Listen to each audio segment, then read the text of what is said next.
ಎಲ್ಲರಿಗೂ ನಮಸ್ಕಾರ. RICC YouTube ಚಾನಲ್ಗೆ ಸ್ವಾಗತ. ಕರ್ನಾಟಕ ಉಚ್ಚ ನ್ಯಾಯಾಲಯದಲ್ಲಿ 70 ಅಸಿಸ್ಟೆಂಟ್ ಕೋರ್ಟ್ ಸೆಕ್ರೆಟರಿ ಹುದ್ದೆಗಳಿಗೆ ಅರ್ಜಿ ಕರೆಯಲಾಗಿದೆ. ವಿವರವಾಗಿ ತಿಳಿಯುವ ಮೊದಲು ನನ್ನ ಚಾನಲ್ ಸಬ್ಸ್ಕ್ರೈಬ್ ಮಾಡಿ, ಲೈಕ್ ಮಾಡಿ. ಕರ್ನಾಟಕ ಉಚ್ಚ ನ್ಯಾಯಾಲಯ ಬೆಂಗಳೂರು ಇಲ್ಲಿ ಅಸಿಸ್ಟೆಂಟ್ ಕೋರ್ಟ್ ಸೆಕ್ರೆಟರಿ ಹುದ್ದೆಗಳಿಗೆ ಉಳಿಕೆ ಮೂಲ ವೃಂದ 59 ಹಾಗೂ ಕಲ್ಯಾಣ ಕರ್ನಾಟಕ ಇಲ್ಲಿ 11 ಹುದ್ದೆಗಳನ್ನು ಕಾಲ್ ಮಾಡಿದ್ದಾರೆ. ಅಭ್ಯರ್ಥಿಗಳು ಕರ್ನಾಟಕ ಉಚ್ಚ ನ್ಯಾಯಾಲಯದ ವೆಬ್ಸೈಟ್ https://judiciary.karnataka.gov.in ಇಲ್ಲಿ ಆನ್ಲೈನ್ ಅರ್ಜಿಯನ್ನು ಸಲ್ಲಿಸಬಹುದಾಗಿದೆ. ಖಾಲಿ ಹುದ್ದೆಗಳ ವರ್ಗೀಕರಣ ಇರುತ್ತೆ. ಇಲ್ಲಿ ಉಳಿಕೆ ಮೂಲ ವೃಂದ ಇಲ್ಲಿ 59 ಹುದ್ದೆಗಳು ಹಾಗೂ ಕಲ್ಯಾಣ ಕರ್ನಾಟಕಕ್ಕೆ 11 ಹುದ್ದೆಗಳನ್ನು ಮೀಸಲಾಗಿರುತ್ತೆ. ಇದರಲ್ಲಿ ಬ್ಯಾಕ್ಲಾಗ್ ಹುದ್ದೆಗಳು ಕೂಡ ಸೇರ್ಪಡೆಯಾಗಿದ್ದಾವೆ. ಟೋಟಲು ಸಾಮಾನ್ಯ ಅಭ್ಯರ್ಥಿ ಪರಿಶಿಷ್ಟ ಜಾತಿ ಪಂಗಡ ಪ್ರವರ್ಗ 1, ಪ್ರವರ್ಗ 2, 3, ಪ್ರವರ್ಗ 3A, 3B ಈ ಥರ ಒಟ್ಟು 59 ಹುದ್ದೆಗಳನ್ನು ಕಾಲ್ ಮಾಡಿದ್ದಾರೆ. ಇಲ್ಲಿ ಸ್ಟಾರ್ ಚಿಹ್ನೆ ಬ್ಯಾಕ್ಲಾಗ್ ಹುದ್ದೆಗಳನ್ನು ಸೂಚಿಸುತ್ತೆ. ಇಲ್ಲಿ ವೇತನ ಶ್ರೇಣಿ 44,900ರಿಂದ 1,42,400 ರೂಪಾಯಿ ಅಂದರೆ ಲೆವೆಲ್ 7 ಇತರೆ ಭತ್ಯೆಗಳೊಂದಿಗೆ ಇರುತ್ತದೆ. ನೇಮಕಾತಿ ವಿಧಾನ ಅಭ್ಯರ್ಥಿಗಳ ಆಯ್ಕೆಯನ್ನು ಈ ಕೆಳಗಿನ ನಿಯಮಗಳ ಅನುಸಾರ ಮಾಡಲಾಗುತ್ತೆ.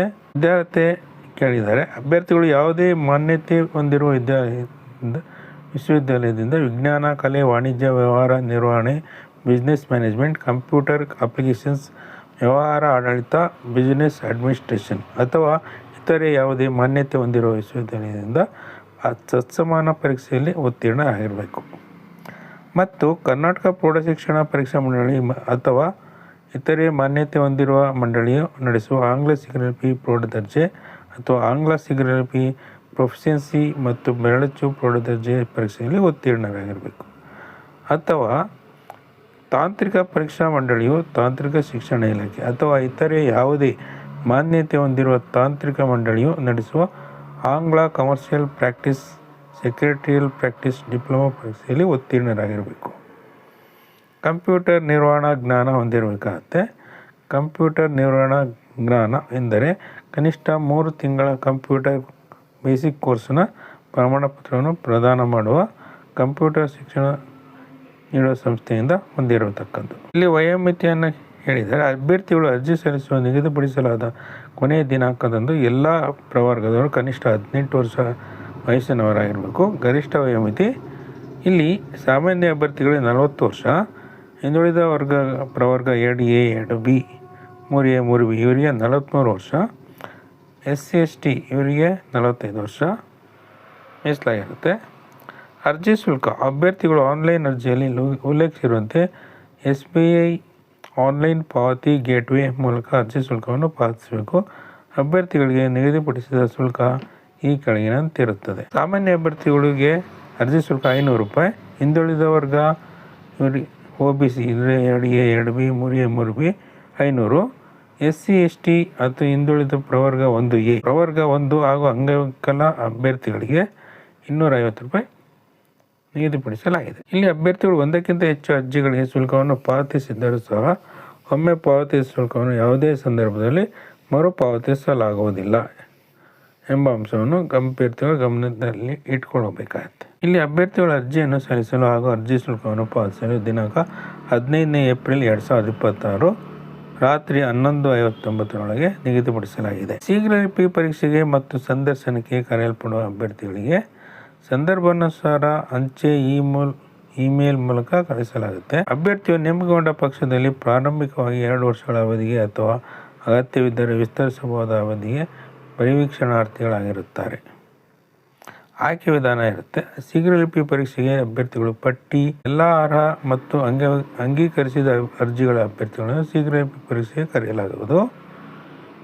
ಅಸಿಸ್ಟೆಂಟ್ ಕೋರ್ಟ್ ಸೆಕ್ರೆಟರಿ ಹುದ್ದೆಗೆ ಆಯ್ಕೆಯನ್ನು ಶೀಘ್ರ ಲಿಪಿ ಮತ್ತು ಸಂದರ್ಶನ ಸಾಮರ್ಥ್ಯದ ಆಧಾರದ ಮೇಲೆ ಕೆಳಕಂಡಂತೆ ಮಾಡಲಾಗುತ್ತದೆ. ಶೀಘ್ರ ಲಿಪಿ ಪರೀಕ್ಷೆ 100 ಅಂಕ, ಕನಿಷ್ಠ ಅಂಕ 60, ಸಂದರ್ಶನ 20, ಕನಿಷ್ಠ ಅಂಕ 10 ಇರುತ್ತದೆ.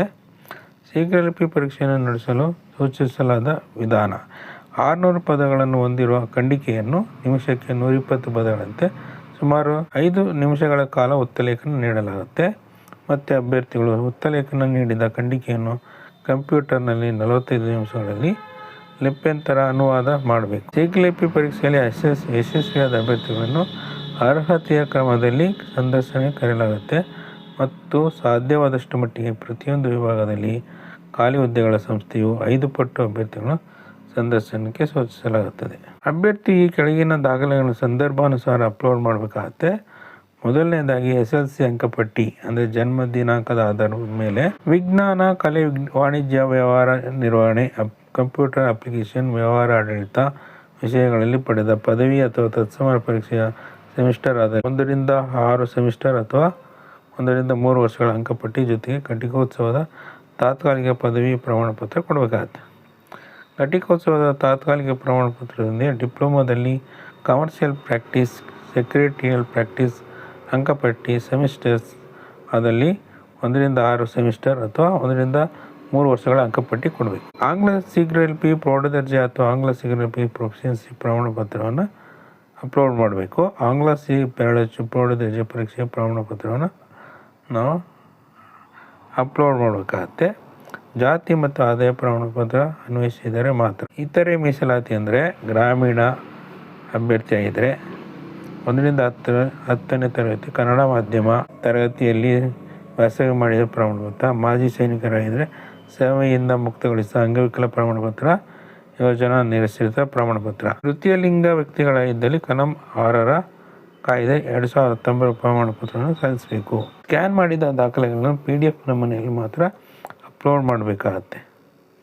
ಓದಲು ಸ್ಪಷ್ಟವಾಗಿರಬೇಕು. ಇಲ್ಲಿ ಶೀಘ್ರಲಿಪಿ ಪರೀಕ್ಷೆಗೆ ಸಂದರ್ಶನಕ್ಕೆ ಕರೆಯಲಾದ ಅಭ್ಯರ್ಥಿಗಳು ಸಂದರ್ಶನಕ್ಕೆ ಬರುವಾಗ ತಮ್ಮ ಸಂದರ್ಶನ ಸೂಚನಾ ಪತ್ರದೊಂದಿಗೆ ಮತದಾರರ ಗುರುತಿನ ಚೀಟಿ ಅಥವಾ ಆಧಾರ್ ಕಾರ್ಡು ಅಥವಾ ಪ್ಯಾನ್ ಕಾರ್ಡ್ ಅಥವಾ ಬಡಿತರ ಚೀಟಿ ಅಥವಾ ಪಾಸ್ಪೋರ್ಟ್ ಅಥವಾ ಚಾಲನಾ ಪರವಾನಗಿಯನ್ನು ಭಾಗ B(2) ನಲ್ಲಿ ಉಲ್ಲೇಖಿಸಿದ ಮೀಸಲಾತಿ ದಾಖಲೆಗಳಂತೆ ಹಾಜರುಪಡಿಸಬೇಕು.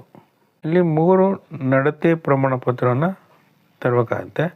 ಅಭ್ಯರ್ಥಿಯು ಪದವಿ ಪೂರ್ಣಗೊಳಿಸಿದ ಸಂಸ್ಥೆಯ ಮುಖ್ಯಸ್ಥರಿಂದ ವಿದ್ಯಾಭ್ಯಾಸದ ವಿವರಗಳನ್ನು ಪಡೆದ ಒಂದು ಪ್ರಮಾಣಪತ್ರ, ಸಂಬಂಧಿಕರಲ್ಲದ ಆದರೆ ಅಭ್ಯರ್ಥಿಯಿಂದ ಚೆನ್ನಾಗಿ ಪರಿಚಯರಾಗಿರುವ 2 ಗೌರವಾನ್ವಿತ ವ್ಯಕ್ತಿಗಳಿಂದ ಪಡೆದ 2 ಪ್ರಮಾಣಪತ್ರವನ್ನು ತರಬೇಕು. ಇದುವರೆಗೂ ಕರ್ನಾಟಕ ಉಚ್ಚ ನ್ಯಾಯಾಲಯ ಬೆಂಗಳೂರು ಹೊರಡಿಸಿರುವ ಅಸಿಸ್ಟೆಂಟ್ ಕೋರ್ಟ್ ಸೆಕ್ರೆಟರಿ ಹುದ್ದೆಗಳಿಗೆ ಅಭ್ಯರ್ಥಿಗಳಿಗೆ ನೇರ ನೇಮಕಾತಿ ಬಗ್ಗೆ ವಿವರವಾಗಿ ತಿಳಿದಿರುವವರಿಗೆ ಈ ವಿಡಿಯೋ ಇಷ್ಟ ಆಗಿದ್ದಲ್ಲಿ ಲೈಕ್ ಮಾಡಿ, ಸಬ್ಸ್ಕ್ರೈಬ್ ಮಾಡಿ. ನಮಸ್ಕಾರ.